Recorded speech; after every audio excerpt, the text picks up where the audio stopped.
मनीष का सीधा सादा छोटा सा परिवार है। मनीष के सीधेपन से उसके मोहल्ले के लोग भी भली भांति वाकिफ रहते हैं। बड़े बेटे विपुल की शादी के बाद छोटे बेटे अमन की शादी की चिंता अनीता को लगी रहती है। एक रोज पड़ोस की एक औरत सीता अनीता के घर आती है। उसे देखकर मनीष खुश हो जाता है।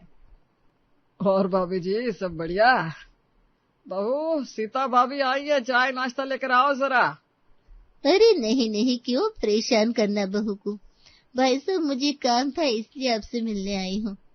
हाँ भाभी जी बोलिए।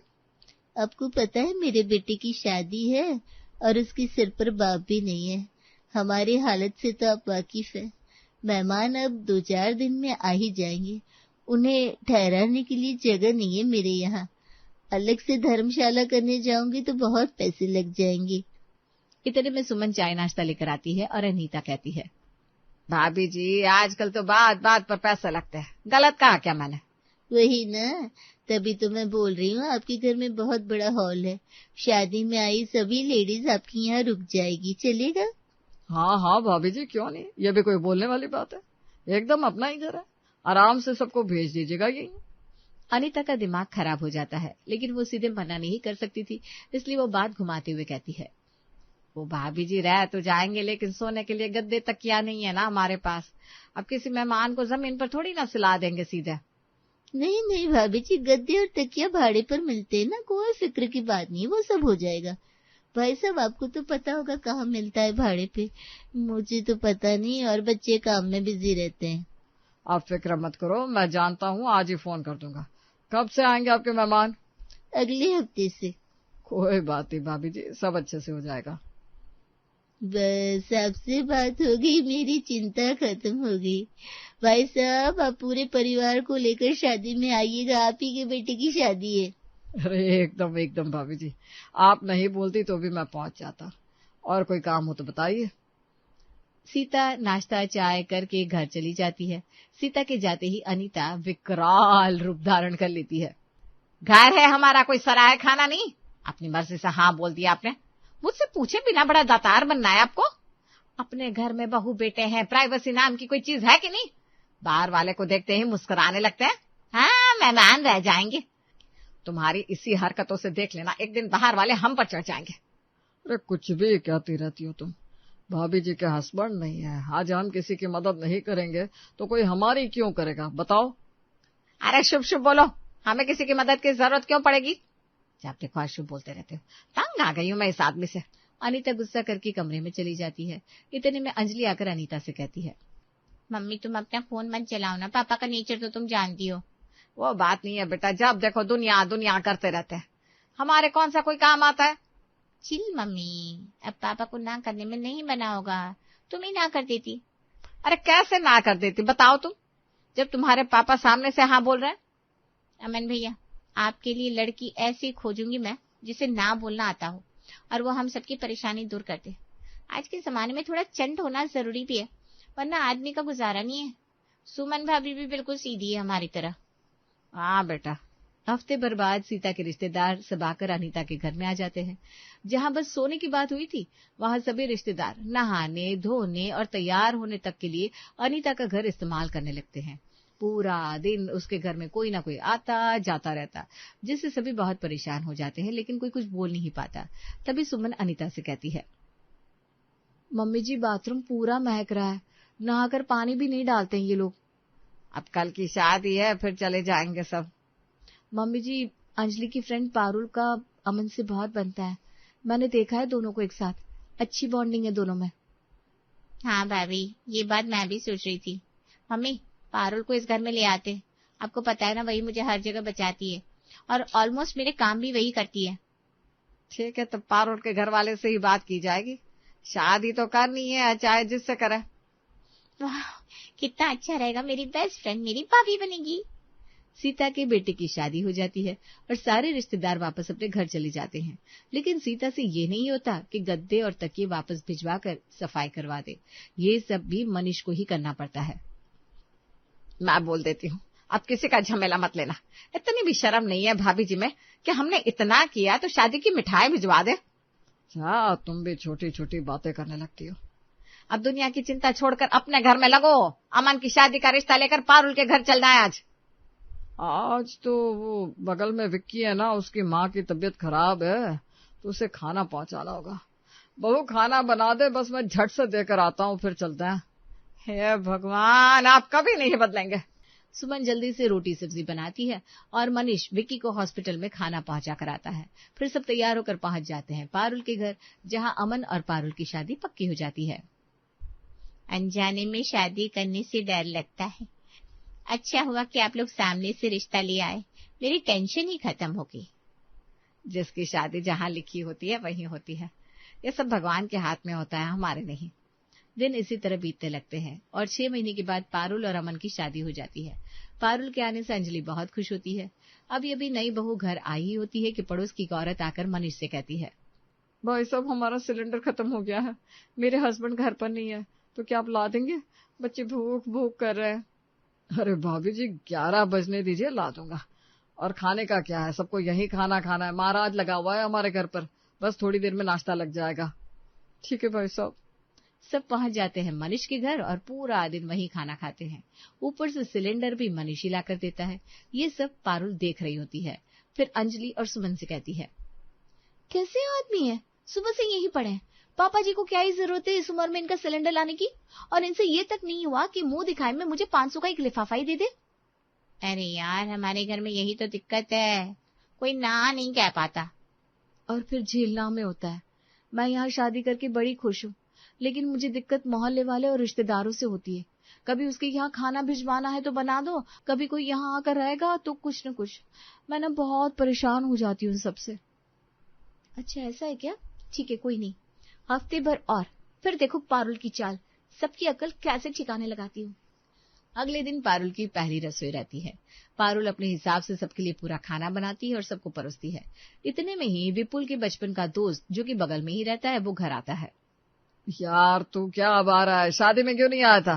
अरे वो यार, मुझे अर्जेंटली निकलना पड़ा था। अच्छा कोई नहीं, आओ पारुल के हाथ का खाना खाओ, एकदम सही समय पर आया तू। हाँ बिल्कुल, वैसे भी तेरी भाभी घर पर नहीं है, उसे मायके पहुंचाने गया था। यहाँ मुझे अब दिक्कत हो गई है, आज तो खाना बनाने वाली भी नहीं आई है, क्या भी खाएंगे पापा मम्मी। अरे यार, अपना ही घर है, अंकल आंटी का खाना भी पैक करवा देता हूँ पारुल से, और रात में भी तू यहीं आकर खाना खा लेना। यार दोस्त हो तो तेरी तरह बोलने से पहले ही काम हो जाता है। पारुल, खाना पैक कर दो। सभी खाने के टेबल पर खाना खाते हैं और पारुल और सुमन रसोई में खाना पैक करने जाती है। भाभी, मैंने तो आदमी देखकर खाना बनाया था, अब 2 लोगों का खाना पैक करके देंगे तो हम दोनों क्या खाएंगे? अब उन्होंने बोल दिया है तो करना तो पड़ेगा ना। हम दोनों मैगी बनाकर खा लेते हैं और आज रात को 2 लोगों का खाना एक्स्ट्रा भी बनाना होगा। अरे ये कौन सी बात हुई, आप बोल नहीं सकती क्या कुछ? क्या करूं, मुझसे तो बोला ही नहीं जाता, तभी तो इतनी परेशानी होती है ना, आदमी काम करते करते थक जाता है। पारुल सब कुछ देखती है। रात को फिर विपुल का दोस्त आकर खाना खाता है और लेकर भी जाता है। इधर जब सब बिजी होते हैं, उधर मनीष के घर के बगल वाले घर का आदमी मनीष के घर के बाहर अपनी बाइक और गाड़ी खड़ी कर देता है। अगली सुबह पारुल उठकर देखती है तो उसके होश उड़ जाते हैं और वो उसी वक्त अमन से कहती है, अमन ये सब क्या है, अपने घर के मेन दरवाजे के बाहर ही किसी ने गाड़ी खड़ी कर दी है। यार वो बगल वाले की है, किसी अनजान की नहीं है। अच्छा बगल वाले की है तो क्या हमारे सिर पर गाड़ी खड़ी कर देंगे? उन्हें बुद्धि नहीं है क्या? आदमी कैसे निकलेगा? हॉल में ही अमन और पारुल की बहस होने लगती है और मनीष बाहर आ जाता है। बाकी सभी अपने अपने कमरे से निकल कर आ जाते हैं। क्या हुआ भाई, सुबह सुबह इतना शोर क्यों हो रहा है, पूरी आवाज बाहर जा रही है। वो पापा कुछ नहीं। अमन सारी बात बताता है तो मनीष कहता है, वो कल ही मैंने कह दिया था उसे रखने को, उसके घर में काम हो रहा है ना, तो वो हटा लेगा थोड़ी देर में, उसमें कौन सी बड़ी बात हो गई। सब अपना अपना काम करो। हो गया पारुल, चलो अब कमरे में जाओ। पारुल अपने कमरे में जाती है और गुस्से में कहती है, मैंने सोचा था 1 हफ्ते तक किसी को कुछ नहीं कहूंगी, लेकिन अब लग रहा है कि हफ्ता बहुत हो गया। आज दोपहर तक इस आदमी ने अपनी गाड़ी नहीं हटाई तो आज इसकी शामत है। दोपहर में जब सब खाना खा रहे होते हैं, पारुल देखती है कि गाड़ी वहीं की वहीं खड़ी है। बस फिर क्या था, पारुल का गुस्सा 7वें आसमान पर चढ़ जाता है और वो कहती है, मम्मी जी मैं अभी पड़ोस से आ रही हूँ, इन्हें समझ में नहीं आती क्या बात एक बार में। अरे बहू हटा लेंगे वो, अब तेरे पापा जी ने रखने को बोल दिया है तो क्यों ही हम कुछ बोले, अच्छा नहीं लगता। मम्मी जी पापा जी ने सुबह तक का कहा था और अब मैं देखती हूँ कोई कैसे नहीं हटाता। पारुल पड़ोस के घर में जाने लगती है। उतने में पड़ोस का आदमी आकर कहता है, मनीष भैया आज गाड़ी यहीं खड़ी रहने देना, काम खत्म नहीं हुआ, यही बोलने आया हूँ।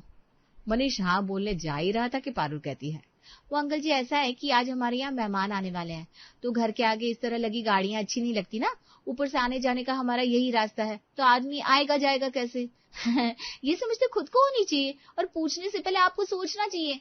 वो तो पापा जी का बड़प्पन है कि आपको एक रात गाड़ी रखने के लिए हाँ कहा था, आप अपनी गाड़ी कहीं और लगवा लो। अच्छा ठीक है। पड़ोसी चला जाता है और दरवाजे से गाड़ी हटा देता है। इधर सब पारुल की शक्ल देखने लगते हैं। वाह क्या कहा है, एक ही बॉल में 6 बोलते ही गाड़ी हट गई। मुझे ना बोलने में कोई शर्म वरम नहीं आती, हमेशा हर चीज के लिए हाँ करना भी गलत है। एक दिन अगर लगाने दी गाड़ी तो उसकी हद बढ़ने लगी और वो दूसरे दिन के लिए भी बोलने आ गया। इसीलिए तो तुझे इस घर में लाया गया है, सब हाँ बोलना जानते इस घर में। कोई ना बोलने वाला भी तो होना चाहिए। ऐसे ठीक किया बहू ने। सब खा पी कर अपने अपने काम में लग जाते हैं। इसी तरह दिन बीतने लगते हैं और एक दिन अंजलि अपनी दोनों भाभियों से कहती है, बहुत दिन हो गए हम कहीं घूमने नहीं गए, पूरी फैमिली कहीं चलते हैं ना, क्या कहती है सुमन भाभी? हाँ चलो ना, वैसे भी शादी की थकावट नहीं गई, वाटर पार्क चलते हैं, क्या कहती हो दोनों? हाँ आज रात में सबसे बात कर लेते हैं और इसी संडे को चलते हैं। ठीक है। रात को खाने की टेबल पर जब सब होते हैं तो पारुल घूमने की बात छेड़ती है। साल में 1-2 बार फैमिली ट्रिप तो होनी ही चाहिए। हाँ भाभी संडे को वाटर पार्क चलते हैं ना। हाँ एक नया वाटर पार्क खुला भी है, वहीं चलेंगे सब। क्यों भैया, सच में बहुत दिनों से कहीं नहीं गया। हाँ भाई चलो, मैं तो फ्री हूँ। ठीक है फिर संडे की तैयारी कर लो सब। मेरी उल्टी की दवाई ले लेना, मुझे गाड़ी में उल्टी होती है। अरे वो पड़ी है तुम्हारी अलमारी में। दोनों बहुएं और अंजलि जाने की पैकिंग करने लगते हैं। वाटर पार्क के बाद हम लोग अगल बगल में घूमने भी चले जाएंगे। और नहीं तो क्या, जब इतनी दूर जाएंगे तो पूरा घूम कर ही आएंगे ना। शनिवार की रात को जब सब अपनी अपनी तैयारी कर चुके होते हैं तब अनीता की ननद पुष्पा का फोन उसे आता है। खाना खाते हुए अनीता फोन उठा लेती है और स्पीकर पर डाल देती है। हाँ दीदी बोलिए, सब ठीक ना? हाँ भाभी मुझे क्या ही होगा, सब ठीक है। वो मैं बोल रही थी मैं कल आ रही हूँ, वहां सुबह की गाड़ी से निकलूंगी। सभी का मुंह बन जाता है। अनीता से ना नहीं कहा जाता। अंजलि पारुल को इशारा करती है कि अब प्लान कैंसिल हो जाएगा। इतने में पारुल फोन म्यूट करके खुद ले लेती है और कहती है, वो बुआ जी आप कल की जगह ना अगले संडे आइएगा। वो क्या है ना, कल सुबह की हमारी ट्रेन है, दोनों भाई जल्दी से फ्री नहीं हो पाते, वरना हम ही कैंसिल कर देते। कोई बात नहीं बहू, मेरा क्या है, मैं अगले रविवार आ जाऊंगी। सबके चेहरे की खुशी वापस आ जाती है और सुमन कहती है, मैंने तो सोचा फिर से प्लान कैंसिल हो जाएगा, लेकिन ऐसा नहीं हुआ। गजब मजा आ गया, पारुल ने बचा लिया हमें। कभी कभी अपनी खुशी के लिए ना बोलना भी जरूरी होता है भाभी। अगली सुबह सब घूमने निकल जाते हैं और घूम फिर कर 2 दिन बाद वापस आते हैं। घर आकर सब रिलैक्स करते हैं और बाजार से खाना मंगवा कर खा लेते हैं। तभी विपुल कहता है, आज तो वैसे भी तुम लोग खाना नहीं बनाओगे, तो मैं क्या बोल रहा था, हम लोग चलते हैं मूवी देखकर बाहर खा पी कर आ जाएंगे वापस, और कल से सब अपने अपने काम पर वापस लग जाएंगे। हाँ जी चलिए ना। नेकी और पुछ। शाम को जब सब चाय पी रहे होते हैं तभी सीता आकर अनीता से कहती है, भाभी जी वो आपकी गाड़ी चाहिए थी, मेरे बेटे बहू को घूमने जाना है, 10 तक वापस आ जाएंगे। सुमन और अंजलि अपने माथे पर हाथ रख लेती हैं। मनीष और अनीता जैसे ही कुछ कहने को होते हैं वैसे ही पारुल बोल पड़ती है, वही तो घूमना आंटी, हम सब जा रहे हैं ना मूवी देखने, बस थोड़ी देर में निकल जाएंगे, आप बोलती पहले तो आपको दे देते। अच्छा ठीक है, कोई ना, ऑटो कर लेंगे। सीता चली जाती है तब अंजलि कहती है, जब से पारुल बोलने लगी ना तब से सब अच्छा ही हो रहा है। मैं भी अब ना बोलने लगूंगी। आज हमने बाहर से मंगवा कर खाया, किसी मोहल्ले वाले ने तो हमें खाना ला कर दिया नहीं, कोई पूछने भी नहीं आया, और आया तो अपने काम से आया। वही ना, अब से मैं भी ना ही कहूंगी। सब मूवी चले जाते हैं और खा पी कर एंजॉय करके वापस रात को आते हैं और अगले दिन वापस अपने अपने काम पर लग जाते हैं। दिन बीतने लगते हैं। अब सुमन और अंजलि भी ना बोलने लगती हैं। एक रोज पारुल की तबीयत खराब हो जाती है और वो उल्टियां पर उल्टियां करने लगती है। पारुल तुम बैठो, आराम करो, मैं काम कर लूंगी। हाँ भाभी हॉल में बैठ जाती हूँ, कमरे में तो मन नहीं लगेगा। पारुल हॉल में बैठ जाती है। अनीता भी वहीं बैठकर फोन देखने लगती है। इतने में अनीता को उसकी सहेली का फोन आता है। अरे यार बहुत परेशान हूँ। क्यों, क्या हुआ? अरे यार पापड़ और अचार बनाने की सारी तैयारी मैंने आकर कर ली थी, बस जा ही रही थी बनाने को कि मेरा पैर मुड़ गया और मोच आ गई। अरे ध्यान रखा करो अपना, अब क्या करेंगे। वो तो ठीक है, मैंने तुझे इसलिए फोन किया था कि तू पारुल को मेरे घर भेज दे, उसे बहुत अच्छे से बनाना आता है ना अचार पापड़। अनीता झट से बिना रुके कहती है। नहीं यार, पारुल तो नहीं जा सकती, उसकी तबीयत खराब है ना, वरना कभी मना करती हूँ क्या। अच्छा अच्छा ठीक है। अनीता के मुंह से ना सुनकर सब शॉक्ड हो जाते हैं और सुमन कहती है, आपने ना कहा मम्मी जी कि मेरे कान बज रहे हैं। चलो आखिर में मम्मी ने ना बोलना सीख लिया। ना बोलने में शर्म कैसी, ये मुझे बात समझ में आ गई है। अब धीरे धीरे मनीष और उसके दोनों बेटे भी ना बोलना सीख जाते हैं।